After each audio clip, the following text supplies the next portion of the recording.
Iran पर अमेरिकी और इजरायली एयरफोर्स ने की बमों की बारिश, इस्फहान में भयंकर तबाही।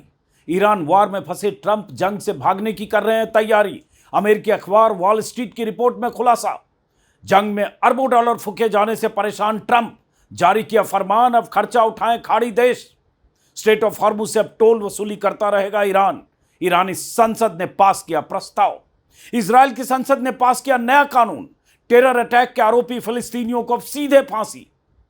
लेबनान में इजरायल की बमबारी के बीच हिजबुल्लाह का पलटवार, कई इजरायली जवानों के मारे जाने की खबर। नमस्कार दोस्तों, इस वीडियो में ईरान वार से जुड़ी इन बड़ी खबरों पर बात करेंगे। आखिर तक इस वीडियो को देखिए और समझिए कि जंग के मोर्चे पर चल क्या रहा है। दुनिया भर के सूचना तंत्र को खंगालने के बाद कुछ जरूरी जानकारियां आप तक पहुंचाने की कोशिश कर रहा हूं। आपसे एक अपील भी है कि मेरे इस YouTube चैनल को सब्सक्राइब करें और मुमकिन हो तो ज्वाइन करें। अब सबसे पहले जंग से पीछे हटने की तैयारी कर रहे ट्रंप के बारे में अमेरिका से आ रही खबर की बात। आज की तारीख में ट्रंप दुनिया के इकलौते ऐसे राष्ट्राध्यक्ष हैं जो सुबह कुछ कहते हैं, शाम कुछ कहते हैं, रात कुछ कहते हैं, सोने से पहले कुछ कहते हैं, सोकर उठने के बाद कुछ कहते हैं। एक ही प्रेस कॉन्फ्रेंस या एक ही इंटरव्यू में अपनी बात को कॉन्ट्राडिक्ट करते हैं। हर रोज झूठ बोलते हैं, यानी अपनी सनक, अपनी जिद का दायरा रोज छोटा या बड़ा करते रहते हैं। कल सुबह ट्रंप ने कहा था कि ईरान से अच्छी बात चल रही है, जल्द डील होने की उम्मीद है। ईरान ने मुझे 20 तेल टैंकरों का तोहफा भेजा है। शाम को दिमाग में सनक चढ़ी तो ईरान को फिर अल्टीमेटम देते हुए कह दिया कि ईरान ने जल्द डील नहीं की तो स्ट्रेट ऑफ हॉर्मुज जल्द नहीं खोला तो उसके तेल कुएं, पावर प्लांट्स और वाटर प्लांट्स को उड़ा देंगे। रात को अमेरिकी अखबार वॉल स्ट्रीट जर्नल के हवाले से खबर आई कि ट्रंप ने अपने सलाहकारों से कहा है कि हम ईरान के साथ चल रहे युद्ध को खत्म करने को तैयार हैं, भले स्ट्रेट ऑफ हॉर्मुज दोबारा पूरी तरह से न खोला जाए। जिस स्ट्रेट ऑफ हॉर्मुज को न खोलने पर ईरान के पावर और एनर्जी प्लांट्स को उड़ाने की धमकी ट्रंप कई बार दे चुके हैं। वॉल स्ट्रीट के मुताबिक ट्रंप के सलाहकारों का मानना है कि अगर हॉर्मुज को खोलना मुख्य टारगेट बना तो जंग लंबी खिंच सकती है। अमेरिका लंबे समय के लिए इस जंग में फंस सकता है। अब ट्रंप के किस बयान को उनका स्टैंड माना जाए, सोचिए जरा। एक ही दिन में कई तरह की बात अगर ट्रंप कर रहे हैं तो उन्हें क्या कहा जाए। एक पुरानी कहावत है, चित भी मेरी पट भी मेरी। अमेरिकी प्रेसिडेंट के साथ ऐसा ही है। ट्रंप एडमिनिस्ट्रेशन के मुताबिक अमेरिका के मुख्य मिलिट्री टारगेट हैं ईरान के मिलिट्री पावर को कमजोर करना, उसके मिसाइल और डिफेंस सिस्टम को नुकसान पहुंचाना, बर्बाद करना, ईरान के न्यूक प्रोग्राम को रोकना और धीरे धीरे जंग से निकलना। यानी फोकस अब हॉर्मुज खोलना नहीं बल्कि ईरान की मिलिट्री पावर को सीमित करना है।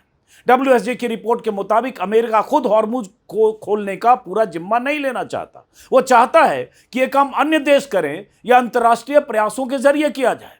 खबर में कहा गया है कि अब योजना यह है कि तेहरान पर डिप्लोमेटिक दबाव बनाकर हॉर्मुज में फ्री नेविगेशन सुनिश्चित की जाए।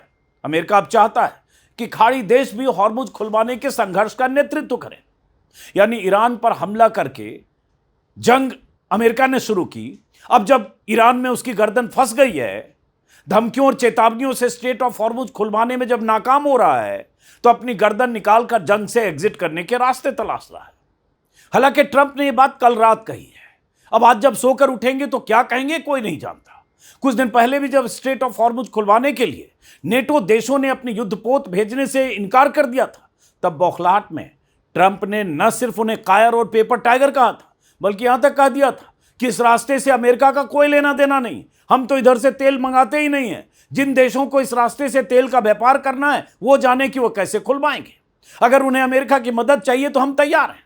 ऐसे बयानों के बाद फिर ट्रंप ने ईरान को कई बार अल्टीमेटम भी दिया और अमेरिका ने खाड़ी में बड़े पैमाने पर अपनी फौज की तैनाती भी कर दी है। अमेरिकी अखबारों के हवाले से लगातार ये खबरें आ रही है कि अमेरिका ईरान के सबसे बड़े तेल एक्सपोर्ट सेंटर यानी खार्ग आइलैंड पर कब्जे की तैयारी कर रहा है ताकि स्ट्रेट ऑफ हॉर्मुज खुलवाने के लिए ईरान पर दबाव बनाया जा सके। अमेरिका में जिस तरह से लाखों लोग सड़कों पर उतरकर ट्रंप की सनक का विरोध कर चुके हैं, जंग से पीछे हटने और ट्रंप के इस्तीफे तक की मांग कर चुके हैं, उससे भी ट्रंप प्रशासन में बेचैनी है। अपने ही देश में ट्रंप को भयंकर विरोध का सामना करना पड़ रहा है और इधर अमेरिका को इस बात का डर है कि स्ट्रेट ऑफ हॉर्मुज की भौगोलिक स्थिति और वहां की जबरदस्त तैनाती अमेरिकी फौजियों के लिए किलिंग जोन बन सकती है। जैसा कि कई अमेरिकी अखबार लगातार लिख रहे हैं, ट्रंप को आगाह कर रहे हैं। यही हाल खार्ग आइलैंड का भी है ईरान बार बार कह रहा है कि हम तो अमेरिकी फौजियों के लिए जमीन पर उनका इंतजार कर रहे हैं। यही वजह है कि ट्रंप धमकियों और चेतावनियों के गोले दागकर ईरान को स्ट्रेट ऑफ हॉर्मुज से पीछे धकेलना चाहते हैं, लेकिन ईरान को सुनने को तैयार नहीं है। अब ईरान पर हुए अमेरिकी हमले की बात। ईरान के इस्फहान इलाके को अमेरिका ने एक बार फिर टारगेट किया है। अमेरिका ने 2000 पाउंड यानी लगभग 907 किलोग्राम वाले बंकर बस्टर बम से हमला किया है। अमेरिका का दावा है कि अंडरग्राउंड ठिकानों को तबाह करने के बाद ऐसे कई बम इस्फहान में आईआरजीसी के ठिकानों पर गिराए गए हैं। इन हमलों की वजह से बड़ा विस्फोट हुआ, फिर सेकेंडरी ब्लास्ट शुरू हुए और कहा गया कि डिपो में रखे हथियार और मिसाइलें भी खुद ब खुद फटने लगी। नतीजा क्या हुआ आप स्क्रीन पर इस वीडियो में देख सकते हैं। आग की बड़ी बड़ी लपटें, आसमान में धुआं। वीडियो में ऐसा दिख रहा है कि रात में एक के बाद एक ब्लास्ट होने के बाद वहां की तस्वीर कैसी है। इस हमले के बाद ट्रंप ने खुद ही ट्रुथ सोशल पर बिना कोई कैप्शन लिखे वीडियो भी शेयर किया, यह जताने के लिए कि हमने कितना बड़ा हमला किया है। इस्फहान करीब 23 लाख की आबादी वाला शहर है। वहां बद्र मिलिट्री एयरबेस भी है और ईरान की न्यूक्लियर फैसिलिटीज भी है। इस्फहान में ईरान का एयर डिफेंस सिस्टम भी तैनात है। हालांकि इस्फहान पर पहले भी इतनी बार बमबारी हुई है कि पता नहीं वहां क्या सलामत है और क्या तबाह हुआ है। लेकिन यह इलाका हाई वैल्यू टारगेट है और बार बार अमेरिका और इजराइल के निशाने पर रहता है। इसी साल 7-8 मार्च के बीच वहां हमला किया गया था। पिछले साल जून में हुई जंग के दौरान भी इस्फहान की पहाड़ियों पर अमेरिकी B-2 बॉम्बर विमानों से बंकर बस्टर बमों की पूरी खेप गिराई गई थी, सैकड़ों टन। माना जाता है कि ईरान का काफी हाईली एनरिच्ड यूरेनियम यहां के मलबे में या तो दफन है या ईरान ने हमले से पहले उसे कहीं शिफ्ट कर दिया था। अमेरिका की नजर उस यूरेनियम पर भी है। 2 दिन पहले ही खबर आई थी कि अमेरिका ग्राउंड ऑपरेशन कर सकता है उस यूरेनियम को हासिल करने के लिए। दूसरी तरफ ईरान ने खाड़ी देशों पर फिर से हमले किए। मीडिया रिपोर्ट्स के मुताबिक दुबई पोर्ट पर लंगर डाले कुवैती तेल टैंकर पर ईरानी ड्रोन से हमला हुआ। हमले से टैंकर को काफी नुकसान पहुंचा और उसमें आग लग गई। दुबई एडमिनिस्ट्रेशन की तरफ से बताया गया कि आग को काबू में कर लिया गया है। इस टैंकर में कुवैत और सऊदी अरब से 2 मिलियन बैरल तेल लादा गया था, जो चीन के किसी पोर्ट पर जा रहा था। मीडिया रिपोर्ट के मुताबिक कुवैत पेट्रोलियम कॉर्पोरेशन ने संभावित तेल रिसाव की चेतावनी दी है। टैंकर को हुए नुकसान का आकलन किया जा रहा है। वहीं दुबई में एक इंटरसेप्टेड ड्रोन के मलबे से 4 लोगों के घायल होने की खबर आई है। सऊदी अरब ने रियाद की ओर से आए कई बैलिस्टिक मिसाइलों को इंटरसेप्ट करने का दावा किया है। बहरीन में भी ईरान की तरफ से हमले किए गए। ईरान की तरफ से हो रहे हमलों के बाद यरूशलेम में विस्फोटों की आवाजें सुनी गई, यानी जवाबी कार्रवाई में ईरान पीछे नहीं है। वो अमेरिका और इजराइल के हर हमलों का लगातार जवाब दे रहा है। इजराइल में भी हमले कर रहा है और वेस्ट एशिया के अमेरिकी ठिकानों पर भी। ईरान की तरफ से मिसाइलों की 88वीं खेप दागी गई है। आईआरजीसी की तरफ से इसका वीडियो जारी किया गया है। हर रोज 2 बार या 3 बार ऐसे वीडियो आईआरजीसी की तरफ से जारी किए जाते हैं। इन मिसाइलों के जरिए अमेरिका और इजराइल के ठिकानों को निशाना बनाने का दावा किया गया है। अब एक खबर लेबनान से। लेबनान में इजराइल की तरफ से दिन रात अंधाधुंध बमबारी जारी है। तबाही की तस्वीरें लगातार आ रही है। साउथ लेबनान से हिजबुल्लाह को तबाह करने के नाम पर इजराइल इतने बारूद बरसा रहा है, इतने हमले कर रहा है, इतनी बमबारी कर रहा है कि आम लोगों के सैकड़ों घर तबाह हो गए। बच्चे, महिलाएं और बुजुर्ग इजरायली मिसाइल और रॉकेट हमले में हर रोज मारे जा रहे हैं। लितानी नदी से 30 किलोमीटर भीतर तक घुसकर इजरायली सेना ग्राउंड ऑपरेशन कर रही है। कहा जा रहा है 1000 से ज्यादा लोग अब तक मारे जा चुके हैं। कल एक दिन में ही 50 से ज्यादा लोग मारे गए। कहा जा रहा है इनमें से बहुत से ऐसे आम लोग भी थे जिनका हिजबुल्लाह से कोई लेना देना नहीं था। मीडिया रिपोर्ट के मुताबिक कल साउथ लेबनान में हिजबुल्लाह के साथ हुए एक झड़प में 4 इजरायली सैनिक भी मारे गए और 2 घायल भी हुए।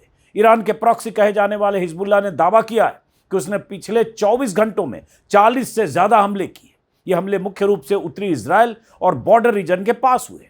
इजराइल ने भी हिजबुल्लाह के हमले के बाद लेबनान पर बड़ा अटैक किया। अब एक खबर इजराइल की संसद से पास एक नए कानून की।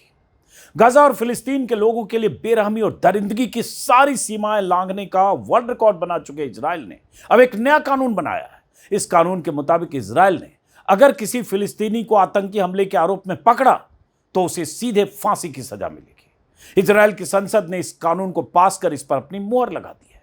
पहले फांसी की सजा वैकल्पिक थी।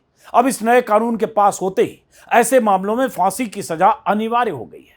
मिलिट्री कोर्ट से फांसी की सजा होने के 90 दिनों के भीतर दोषियों को फांसी के फंदे पर लटका दिया जाएगा।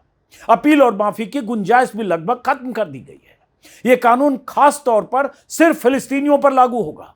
अगर कोई इजरायली फिलिस्तीनियों के खिलाफ ऐसे ही अपराध करे, उसके लिए मौत की सजा नहीं, उम्र कैद जैसी सजा हो सकती है। दुनिया भर में इस कानून को भेदभावपूर्ण और गलत बताया जा रहा है। प्रधानमंत्री बेंजामिन नेतन्याहू खुद संसद में इस कानून के पक्ष में वोट देने पहुंचे। इस बिल के समर्थन में 62 सदस्य थे, विरोध में 47। बिल पास होते ही इजराइल की संसद में जश्न मनाने की तस्वीरें भी आई।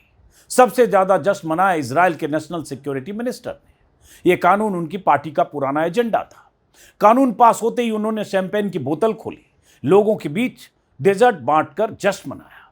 CNN की रिपोर्ट के मुताबिक नेतन्याहू पहले इस कानून के खिलाफ थे, क्योंकि उन्हें गाजा में इजरायली बंधकों पर बदला लिए जाने का डर था।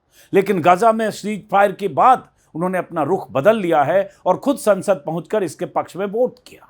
मानवाधिकार संगठनों ने इसे बदले की नीति और फिलिस्तीनियों के खिलाफ नस्लीय हिंसा बताया है। फिलिस्तीनी लीडरशिप समेत कई यूरोपीय देशों ने इसे अंतर्राष्ट्रीय कानून का उल्लंघन बताया है। लेकिन इजराइल को इन सब से क्या फर्क पड़ता है? इजराइल के सिविल राइट्स संगठनों ने भी इस कानून के खिलाफ हाईकोर्ट में याचिका दायर की है। इजराइल में विपक्ष के नेता ने इस कानून के विरोध में कहा कि हम हमास जैसे नहीं हैं। हमने यहूदी राज्य इसलिए नहीं बनाया कि हम कट्टर इस्लाम की नैतिकता अपनाएं। यह कानून कहता है कि अगर वो हमें मारने आए तो हमें भी हत्यारों जैसा बन जाना चाहिए। अब एक खबर ईरानी संसद से पारित एक प्रस्ताव की, स्ट्रेट ऑफ हॉर्मुज की। ईरानी संसद की नेशनल सिक्योरिटी कमेटी ने हॉर्मुज में टैक्स वसूली के लिए या कहीं टोल वसूली के लिए बड़ा प्लान पास कर दिया है। इसका नाम है state of Hormuz management plan. इस प्लान के तहत अब जो भी जहाज स्टेट ऑफ हॉर्मुज से गुजरना चाहेगा उसे ईरान को टोल देना होगा, यानी यहां से गुजरने वाले हर जहाज को एक तय रकम देनी होगी जो ईरानी मुद्रा रियाल में ली जाएगी। ईरान का कहना है कि टोल जहाजों को सुरक्षा प्रदान करने और नेविगेशन में हेल्प करने के लिए लिया जाएगा। हालांकि उनके इस प्लान के मुताबिक अमेरिका और इजराइल के जहाजों को इस स्ट्रेट से गुजरने की अनुमति नहीं होगी। यह कानून अभी कमेटी में पास हुआ है। पूरा कानून बनने के लिए अब संसद में वोटिंग होनी है, फिर गार्जियन काउंसिल की मंजूरी होगी, फिर राष्ट्रपति के दस्तखत की जरूरत होगी। लेकिन ईरान ऐसा माहौल बना रहा है कि अब स्ट्रेट ऑफ हॉर्मुज में फ्री नेविगेशन नहीं होगा, अब वहां उसका नियंत्रण होगा, टोल नाका होगा, चुंगी होगी।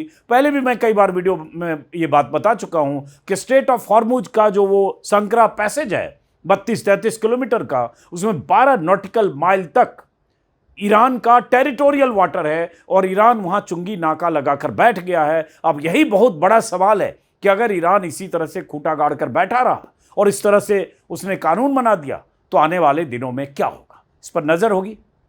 बहुत सारी खबरें लगातार डेवलप करती रहती हैं। फिलहाल इस वीडियो को यहीं ख़त्म करता हूँ, फिर मुलाकात होगी। नमस्कार।